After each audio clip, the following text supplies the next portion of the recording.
Glory to Ukraine, glory to the defense forces and death to the enemies.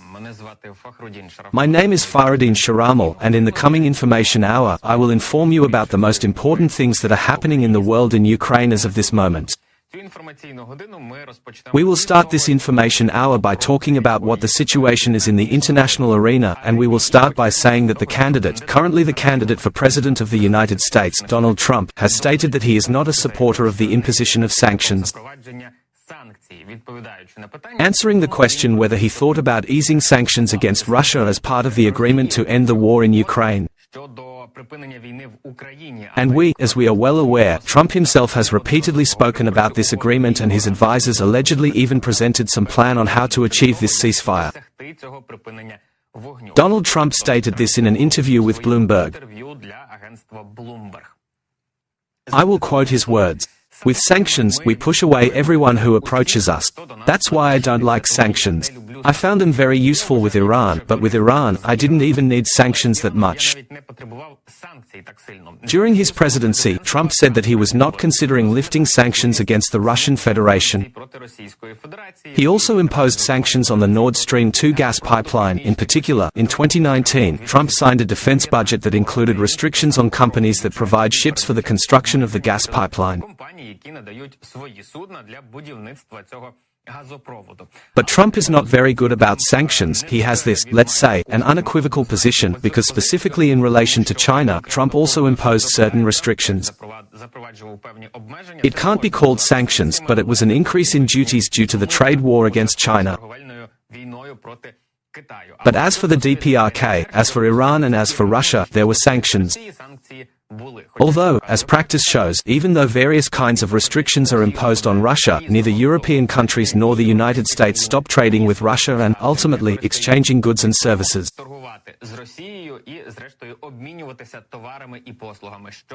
Meanwhile, the European Parliament at a plenary session held on Wednesday, the 17th, that is, yesterday, approved by a majority of votes a resolution in support of Ukraine, in which, in particular, it condemned the uncoordinated foreign policy actions of Hungarian Prime Minister Viktor Orban because he went on a kind of peacekeeping tour, let's call it that, to Kyiv, to Moscow, to Beijing and after the NATO summit, which took place in Washington. I also spoke with Donald Trump.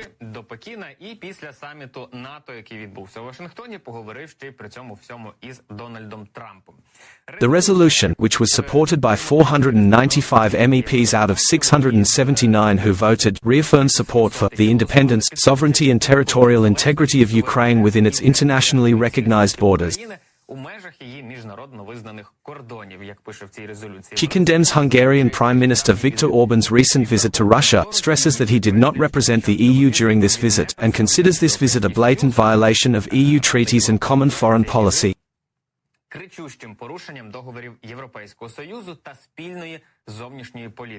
The majority of the European Parliament condemned Hungary's abuse of its presidency of the Council of the EU and called on it to lift the blockade of Ukraine's funding from the European Peace Facility. The resolution calls for continued military, financial and other assistance to Ukraine, support for Ukraine's accession to the European Union, and the use of frozen Russian assets.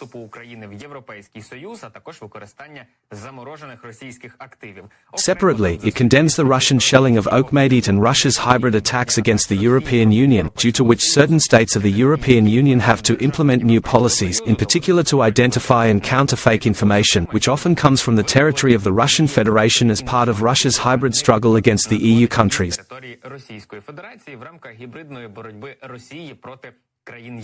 And each one separately. Because Russian hybrid attacks are targeted at each individual state, depending on the internal political situation there.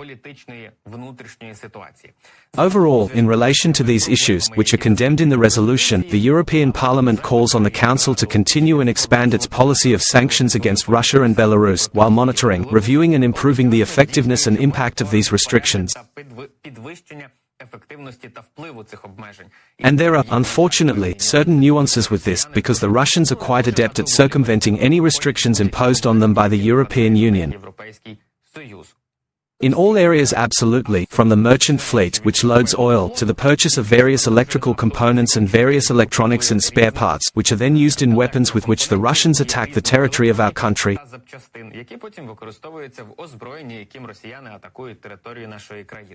The resolution in support of our country was the first document adopted by the European Parliament after the June elections. The proposal of the Eurogroup, Patriots for Europe, condemned the assassination attempt on Donald Trump, which was also put forward earlier. Well, in general, the situation is quite unambiguous, I would say, because the continuation of Ukraine, it continues. Well, the so-called peaceful visits of Viktor Orban are not accepted or supported by anyone.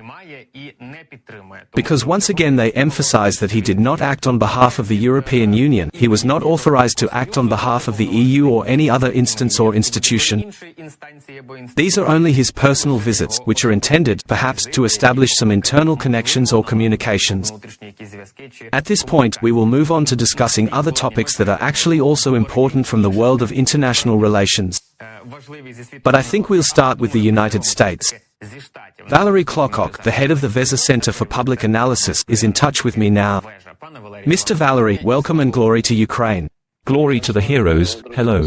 Let's start our conversation with the fact that Donald Trump, in an interview with Bloomberg, said that he does not really like sanctions and, accordingly, within the framework of the agreement to end the war in Ukraine, as he has repeatedly called it, he would consider possibly easing sanctions against Russia. At the same time, he emphasized that he is not a supporter of any sanctions. But, given Donald Trump's previous term, he still liked sanctions. In different formats, in different ways. Against North Korea, against Iran. In particular, perhaps, this does not apply so much to China, because after all, there were trade restrictions against China. It's kind of a sanction, perhaps, but nonetheless. Why doesn't he have such an unequivocal position on the issue of Russia as he had, for example, in relation to Iran or other countries? This is despite the fact that, by the way, sanctions against Nord Stream 2 were still introduced during Trump's cadence. I thank you, Mr. Fakhrudin, for saying very aptly that Trump is very inconsistent on the issue of sanctions policy. If he naturally says, sanctions are okay, well, for example, Iran, right. The same Nord Stream. So what about other countries? No, they do not need to be applied. That is, Trump proceeds from the position of selectivity in the application of sanctions.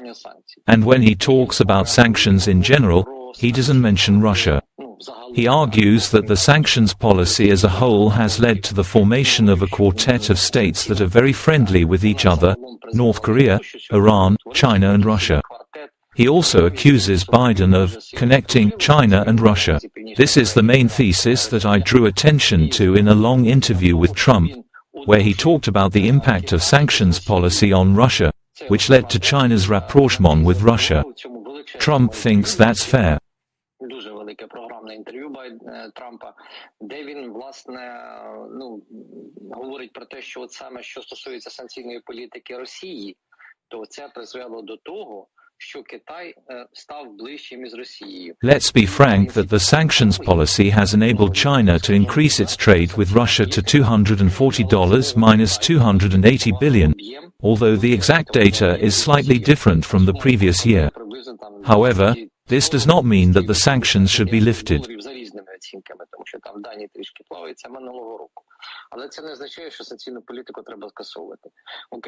In addition, Trump discusses tariff policy, which is aimed at companies.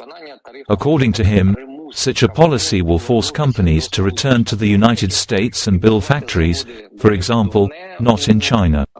He gave an interesting story with the construction of the Harley-Davidson plant in this interview. He also says that all these factories will return to the United States. And he puts this question as the first one. Therefore, it is not worth talking about the systematic nature of Trump's principles. It lacks this consistency. He selectively approaches the assessment of the situation in the United States and the construction of foreign policy and economic activity. Оцінки ситуації в Сполучених Штатах Америки і вибудови зовнішньополітичної і економічної. It focuses solely on protectionism and isolation.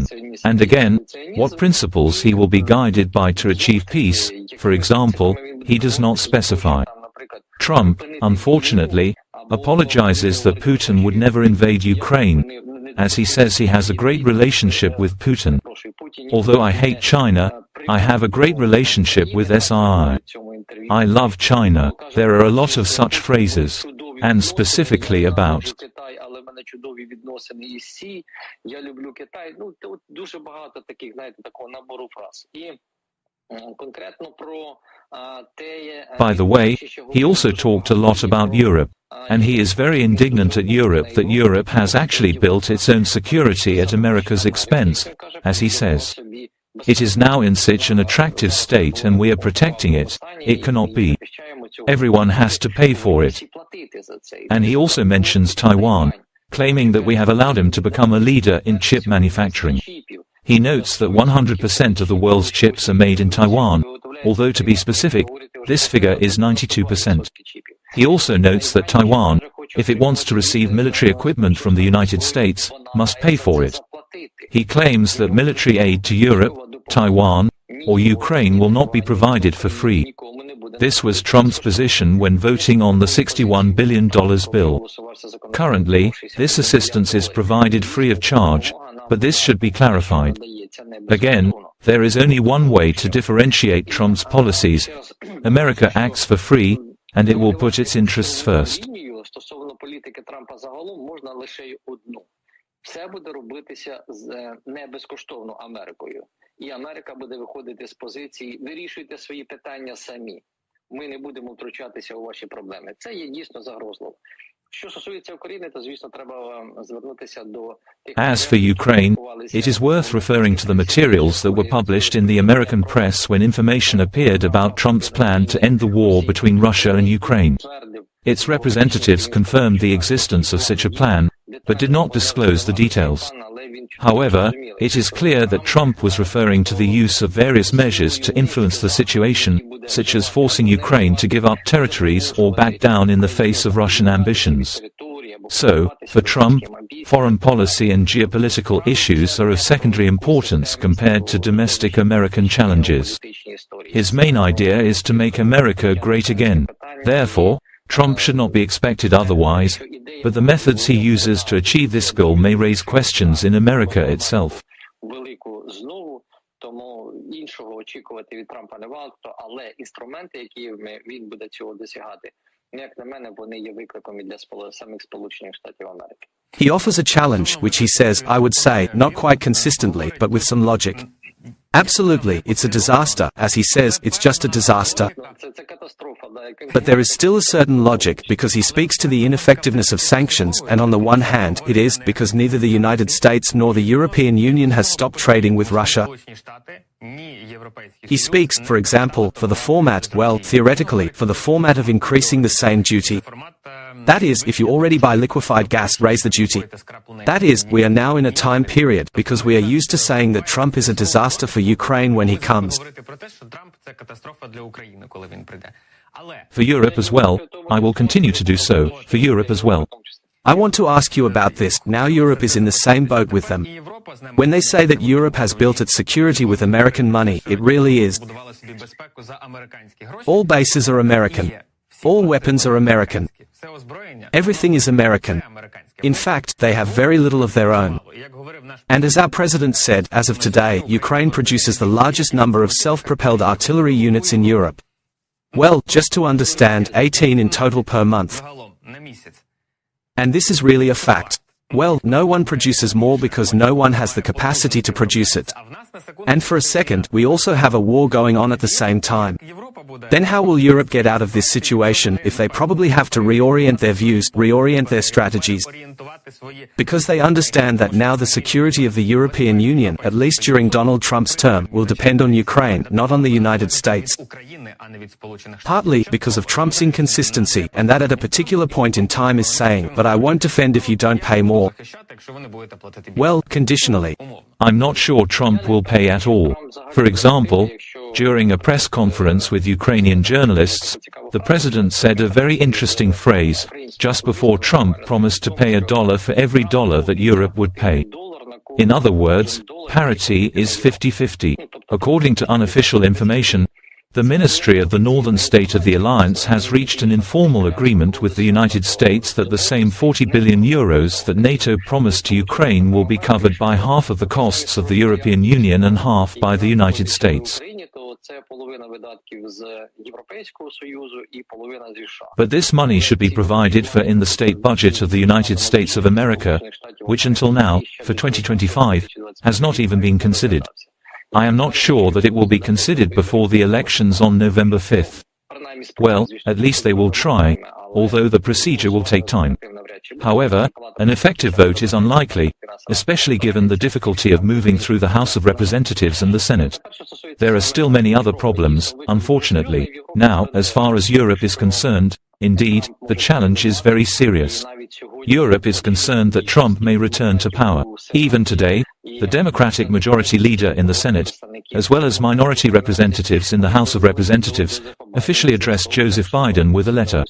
Chuck Schumer expressed concern and asked Biden to take into account the risks he poses in his campaign for the entire U.S. Democratic Party. This is a very serious statement, very. And Trump today is a threat not only to Europe and Ukraine, to the world as a whole, but also to the United States of America, because the policy of isolationism, which is professed by both Trump and his official candidate for office, Vice President Vance, poses a threat to the United States itself.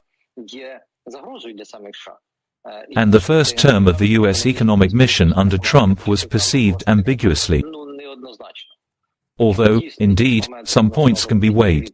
He ensured that the separation of the balance to the trade balance with China decreased, but these are the numbers behind them. And for Europe, the real question now is how they can increase defense spending and whether they are ready to increase it. The latest statement from the former head of the DPR in Britain, which was heard just yesterday, against the backdrop of military exercises of China and Russia, as well as naval exercises, indicates that not only Europe, but also Britain, is concerned about these events. They have been showing this concern since 2015. In 2015, the UK created a joint expeditionary force, which included 9 Nordic countries. And they have been called to this day. They are designed to carry out security measures against important cataclysms and military expansions in Northern Europe. In the same way, there are some modern European countries that are members of the alliance, and they understand that the United States of America, by spreading the ideas of appeasement, actually aims to control the risks of unwanted escalation.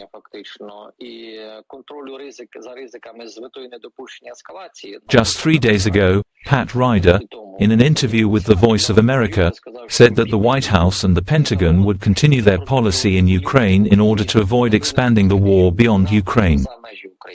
But these are serious challenges, and not everyone agrees with Biden's policies, especially when compared to Trump's more radical policies in this regard.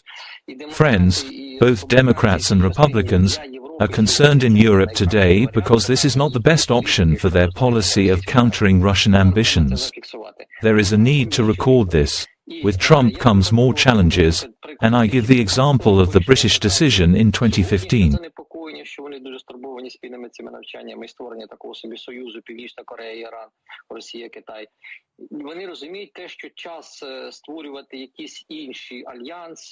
Today, they are still concerned that they are very concerned about joint exercises and the formation of an alliance such as North Korea, Iran, Russia, China. There is an understanding that it is time to create new alliances and change the approach to security in Europe. The problem is money, as Europe's economy is much smaller compared to that of the United States. Large resources are needed, which, unfortunately, are not available in Europe. The biggest challenge is the allocation of budgets by EU and non-NATO countries to security spending. After World War II, Europeans got used to not spending their money on security, counting on American support. However, it is not as effective now, and new solutions need to be found. And at that time, we will produce cars for the civilian population, everyday life, expand the infrastructure for tourism, engage in cosmopolitanism, and so on. That is, everything, but not about security. Today, the situation has changed. There is a debate about the need to spend at least 2% of GDP on defense, and this is an important aspect. There is even talk that this lower bar may be raised in the coming years. Due to higher spending, Europe will be able to provide a sufficient level of defense capability, which, at a minimum, will deter Russian aggression. But for Ukraine alone, this figure should reach $100 billion a year. I don't know how ready Europe is today to fully provide this funding. I have significant doubts about this, and it presents a challenge for us as well. Therefore, we must start this dialogue in Europe, even as a non-member of NATO or the European Union. It doesn't stop us. On the contrary, as a country that deters Russian aggression against Europe, we have every right to make tough demands on the countries of Eastern Europe. They need to understand that the current strategic direction of risk control is not effective and needs to be reformed. The Baltic countries are already taking the first steps in building fortifications on the border with Russia and Belarus. The Poles, accordingly, are starting exercises on the border with Belarus, which shows their readiness to respond to the destabilization of the situation. Країни Балтії так уже роблять. Вони вже перші кроки з побудови фортифікацій на кордоні з Росією і Білорусією вже роблять. Поляки розпочинають навчання на кордоні з Білорусією буквально за кілька днів. The Baltic countries officially prohibit even Belarusian cars with Belarusian license plates from entering their territory. And this happens for a reason. But the slowness in making decisions now does not play into the hands of the Europeans themselves. Interestingly, Poland and the Baltic states are taking measures, such as bans and restrictions on entry with cars with registration plates from Russia or Belarus, conducting military exercises, as well as the formation of bunkers and anti-tank ditches.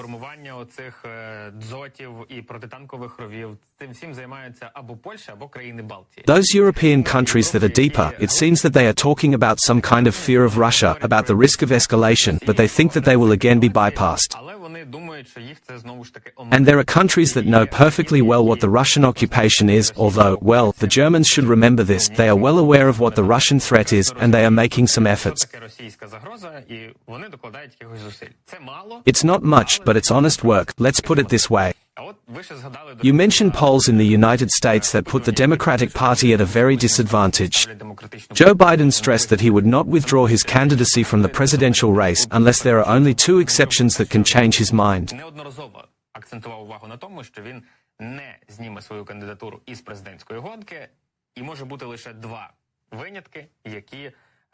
First of all, it is the Lord who will hint at it. And the second is health problems. Yesterday he was informed that he had contracted the coronavirus. He will be in isolation, but, in principle, he will still be involved in the work. This can be taken as a hint of his health and as a hint from the Lord that it may be worth taking a break and retiring. Moreover, alternative candidates score much more points and win, let's say, audience and electoral sympathy, compared to just last week or 2 weeks earlier. Yes, there is a possibility that someone will be able to compete for Donald Trump's place, but, for some reason, the Democrats do not take this into account. Work with Joseph Biden to withdraw his candidacy from the election has been going on for a long time. However, it is impossible to say unequivocally how advanced this process is, and the Democrats are not fully aware of the challenges facing them due to Biden's participation in the election campaign. In addition, it is worth mentioning Donald Trump's interview on Bloomberg, where he discussed opinion polls conducted by the Rasmussen Group, which are known in the United States.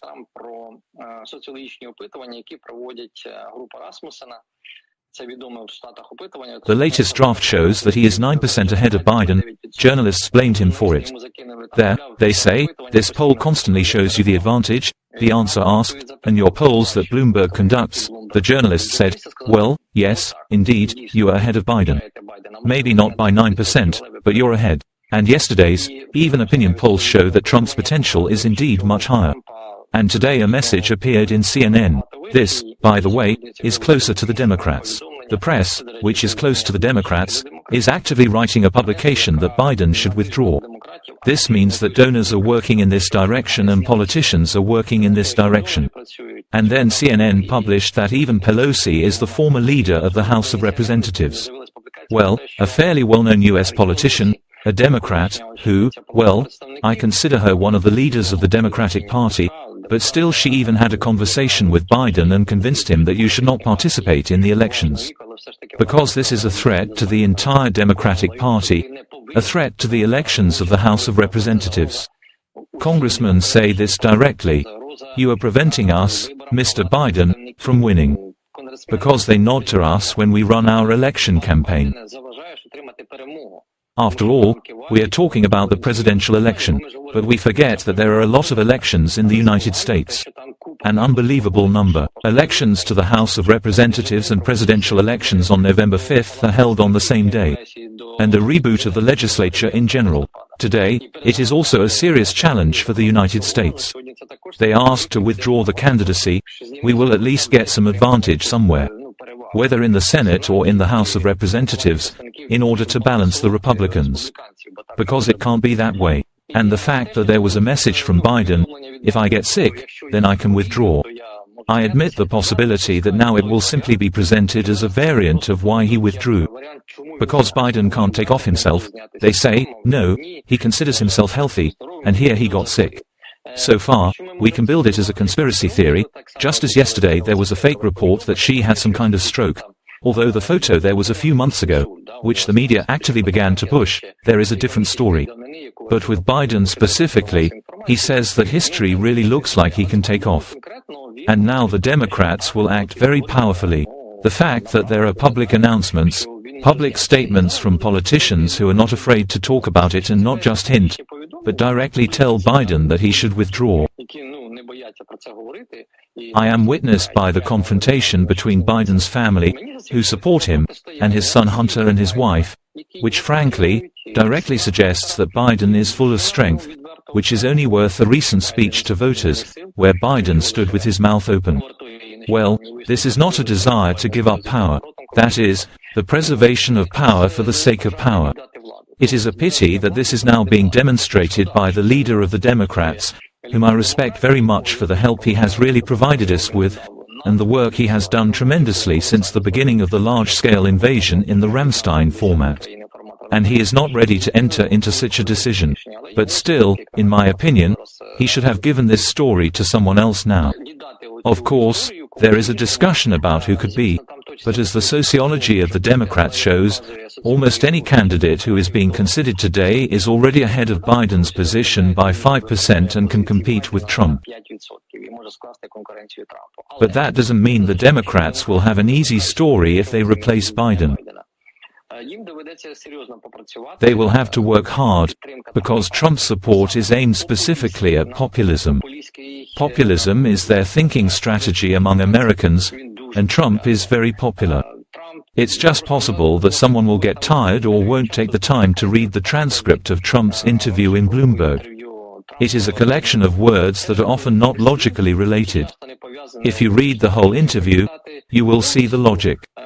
But Trump talks to the Trumps, he's very impulsive, and voters like that. It reminds me of 2019, when all the slogans about the arrival of spring, gossip and the like were easily digested, and voters quickly gave their votes to Zelensky, giving him victory and support. Very seriously, now the situation with Donald Trump looks about the same. But how successful will he be in office? Well, again, this issue is quite questionable, and for Americans, including the Democrats, they understand it. They understand the threat to the US as soon as we spoke, and the Europeans are worried. It looks like this. The whole world is concerned that Trump is coming to power, may come. Everyone understands the risks, but before that, one of the most important Democrats does not want to admit this story. Not attractive to the United States of America, but it is very good that there are politicians with common sense around Biden who are not afraid to express their views. For me, this is a vivid example of democracy.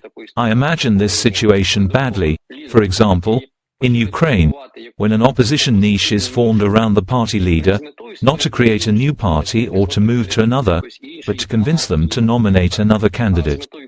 This is a real primarist.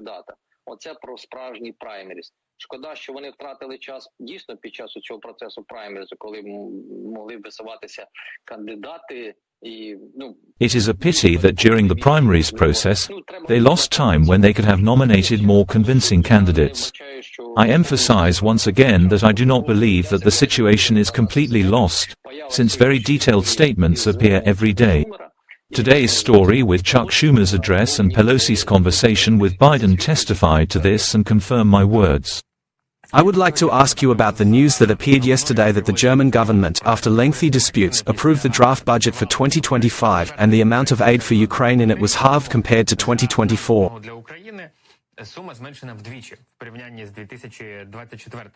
Given the fact that Germany is the second country in terms of support for our country after the United States, this halving will be quite tangible for us.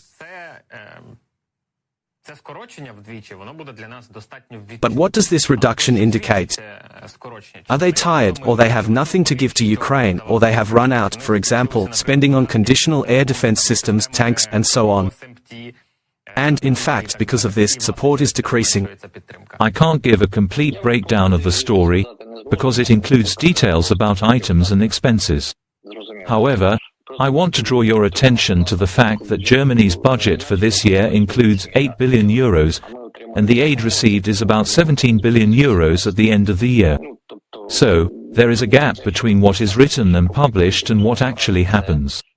This is also seen in the United States. If we take into account the information that is collected, for example, for 2022, then we received assistance up to about $200 billion. These are humanitarian, military and other. Of course, I know that those who dig into the numbers will tell you where you got it from. Just take the media, put it together, and you'll see these numbers. But in any case, voting for the German budget for 2025, which provides for a smaller amount of aid to Ukraine, will be an unpleasant signal for many. The Russians will use this situation to say, look, even Germany refuses Ukraine and does not want to help it. However, I do not rule out the possibility that the redistribution of spending in Germany and other countries will be aimed at increasing defense spending, which is being actively discussed. If these funds do not go to help Ukraine, they can be used to support the North Atlantic Alliance and NATO member states. This is definitely the case. And the only thing I can say is that we need to work more actively in the foreign arena, in the diplomatic track, especially in light of our funding needs for next year, which is about $100 billion. Our signed contracts and promises must be calculated in such a way as to fully meet our needs in the future. Financing for 2025 will be challenging, and we must be prepared for it in the face of global economic instability. Щоб ми врешті-решт повністю задовольнили свої потреби, тому що 25-й рік у питаннях фінансування забезпечення буде не менш, скажімо так, складним, не менш об'ємним, аніж 24-й поточний рік. В будь-якому випадку армію таку доведеться. We will have to maintain and finance our army. While it may be possible to save on equipment and ammunition if the intensity of conflicts decreases, the overall costs will be significant due to the need to replenish stocks in Europe and here. Склади європейців спорожніли, наші також, їх потрібно поповнювати в будь-якому випадку, готуватися до можливого відбиття. Many countries, including the United States, are being forced to increase their military spending in preparation for possible attacks. Do you consider that just a month ago, Germany approximately made a large state order for the Rheinmetall plant for the production of ammunition in the amount of 8.5 billion euros, which is almost twice as much, even more than twice the amount of military aid that Germany provides for us next year. This applies not only to Germany, but also to other countries, so I would not make this news a tragedy. However, we need to treat this with caution so that it does not become a common trend for all countries. In addition, it is important to note that we have signed agreements on cooperation in the field of security with various countries, which provide for some funding for the 25th year. The President spoke about this, so we have a certain margin. But at the same time, I wouldn't underestimate the importance of these treaties, but you really need to continue to work hard, even with people like Donald Trump and the Republicans, to maybe, even with loans, to continue to allocate funds for military assistance to Ukraine. It's really interesting to watch this news about funding cuts and bearing in mind that this trend could spread to other states, especially in the context of The Economist publication, if I remember correctly what they said about the Russians running out of Soviet weapons and how this could affect international politics. But, in the end, only time will tell. Mr. Valery, thank you very much for the conversation. Thank you for taking the time to join our broadcast. I would like to remind you that I was contacted by Valery Klokok, the head of the Veza Center for Public Analysis, with whom we talked about the current situation in the international arena. Let's summarize all this information about the news from the North Atlantic Alliance. There are also quite positive reports, in particular about the appointment of a special representative for Ukraine. NATO Secretary-General Jens Stoltenberg has already announced the appointment of Patrick Turner as senior representative to Ukraine. Turner will begin his duties in our country, namely in Kyiv in September 2024. As a senior representative, Patrick Turner will head the NATO representation in Kyiv and coordinate the alliance's engagement with the Ukrainian authorities. It will also provide the alliance with assessments and advice on the situation in Ukraine.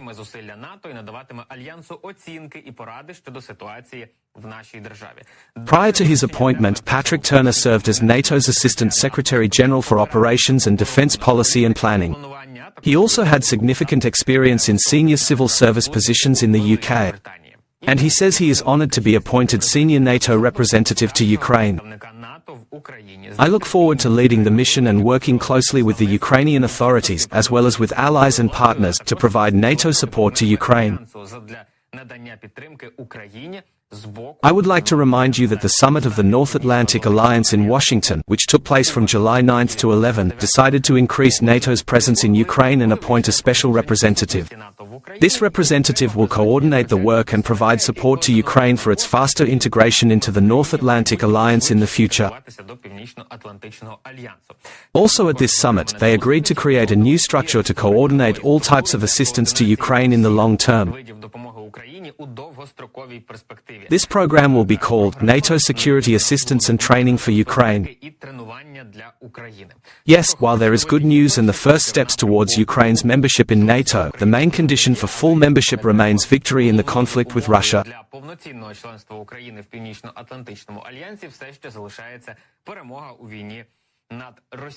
Yes, this is the main challenge due to which some countries, including the United States and Germany, have reservations about Ukraine's accession to the North Atlantic Alliance.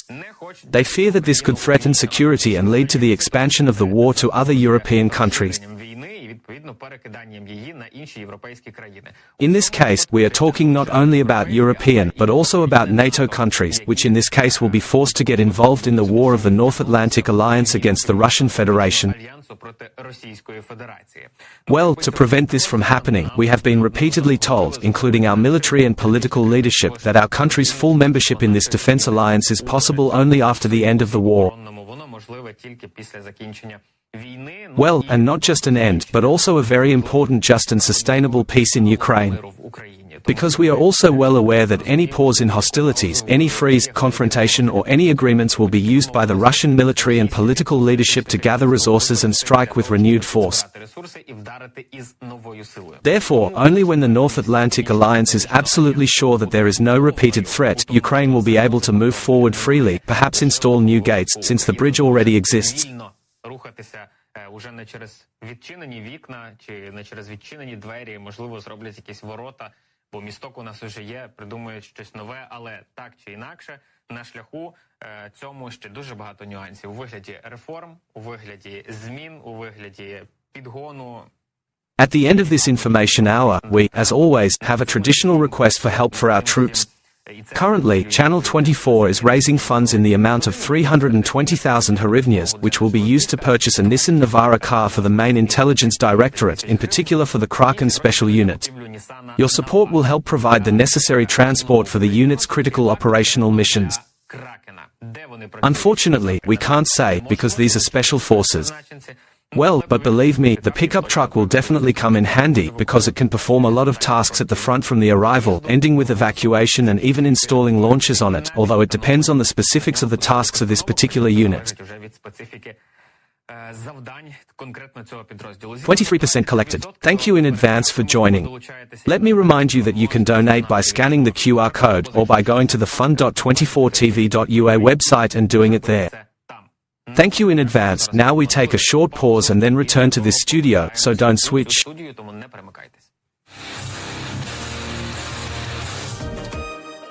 Діарея поза грою. Актив Флора Дуо Плюс.